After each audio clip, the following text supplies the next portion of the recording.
النهاردة هكلمكم عن قصة صغيرة عن الطفل الفدائي نبيل منصور. تعالوا بينا نعرف قصته ايه. رئيس الوزراء مصطفى النحاس باشا لغى معاهدة 1936 في 8 أكتوبر 1951.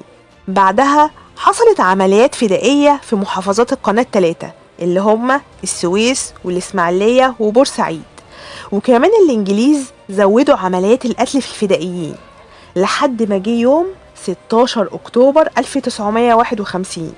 في الفترة دي في بورسعيد كان في طفل صغير اسمه نبيل منصور، طالب في سنة تالتة ابتدائي وعنده 11 سنة، وكان ساكن في شارع محمد علي في بورسعيد. ساعتها خرج من بيته لابس البيجامة بتاعته، طفل صغير خارج يلعب تحت بيتهم عادي، بس هو ما كانش خارج يلعب، كان خارج يعمل عملية فدائية من غير ما حد يقوله أصلا. المهم نبيل راح محطة السكة الحديد وخد قطع قماش مبلولة بالكيروسين وإزازة كيروسين صغيرة وعود كبريت. كل ده لفه حوالين نفسه وخباه تحت بيجامته عشان محدش يشوفه خالص، وراح ناحية معسكر الجولف، وده كان من أشهر معسكرات الإنجليز في مصر، وأكيد طفل صغير زي نبيل محدش هيشك فيه أصلا. فضل نبيل يمسك كورة ويولعها ويرميها على المعسكر، كل الكور اللي معاه رماها على المعسكر لحد ما بقى معسكر الإنجليز كتلة نار. وخلع كمان نبيل جاكيت بيجامته وبقى يبلها من إزازة الكيروسين ويولعها ويرميها على المعسكر. الجنود الإنجليز استغربوا، فجأة لقوا طفل صغير بيرمي عليهم كور نار.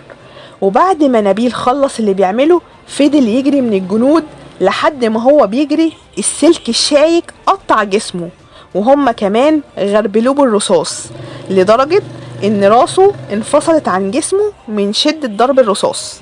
قبلها كانوا الانجليز قتلوا 4 فدائيين، ونبيل وال4 فدائيين اتدفنوا كلهم في مقبرة واحدة، وساعتها بورسعيد خرجت كلها عن بكرة أبيها عشان تودعهم.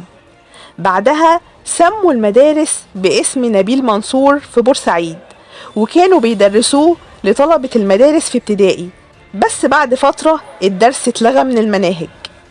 يمكن تشوف ان اللي حصل ده عنف، وده طفل مالوش انه يعمل كده، وده صحيح لو جردناه من الخلفية الزمنية بتاعته.